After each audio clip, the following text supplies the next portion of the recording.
Hi, this is vlog number 4. Today is the 17th of January. The first thing that I kind of wanted to talk about was the video chat with Henry Perrins. I thought that it was kind of like jarring, but in a good way, to hear the firsthand account of, from a survivor. We've been reading it and hearing stories, but it was really, like I said, very jarring to hear it firsthand from him. And I was able to, while he was talking, kind of draw parallels between the Primo Levi that, life in the camp for him and life in the camp for Henry.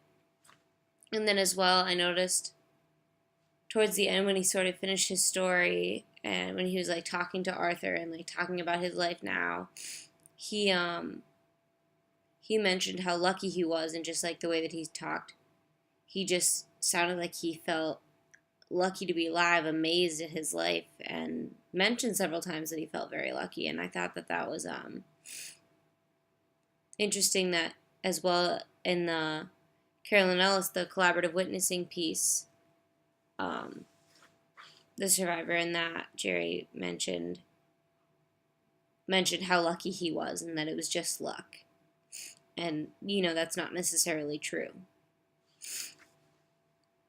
The other thing is, after watching Schindler's List and then going to the factory, there are obvious, the obvious like connections between the movie and the factory because some of it was shot there. But I thought that it was, because it wasn't all about the movie, it was nice to kind of see how that tied in. But I think it was interesting to see how the movie portrayed life in the ghettos, which I felt was fairly accurate as to how in the museum they talked about life in the ghettos. Also, I thought it was really at the museum, our guide talked about there not being like an actual like list, which I thought was very interesting, that because that's a very powerful part of the movie, but it like doesn't really exist, and he didn't write the list.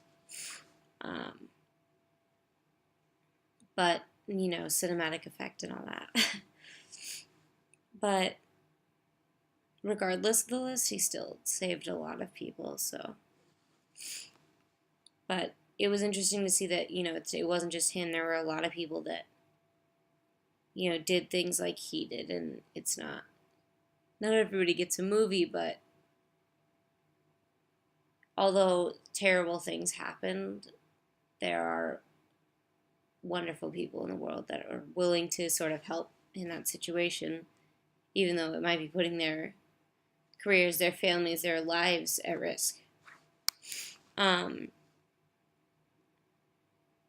One thing that I wanted to, at the end of the tour today in Schindler's Factory, or the Krakow History Museum, I guess it actually is, my guide said, our guide, not my guide, said something along the lines of, no matter how hard you want to see the world in black and white, you can't, and there's always a lot of gray.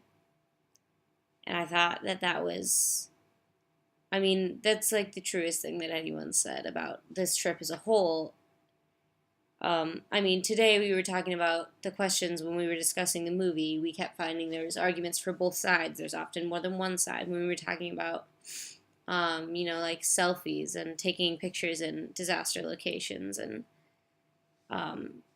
just the documentation of tragedy in general, is there a right way and a wrong way to do it? And, and even the portrayal of the Nazis and the ideology behind the Soviet Union and the Nazi Party, they thought that they were right.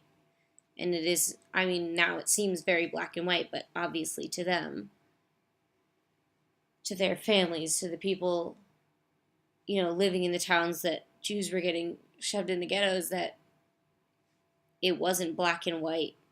There were a lot of people in the gray area and between the lines, and I thought that was very interesting that he brought that up. And for me, it kind of like hit home, like, wow, that's,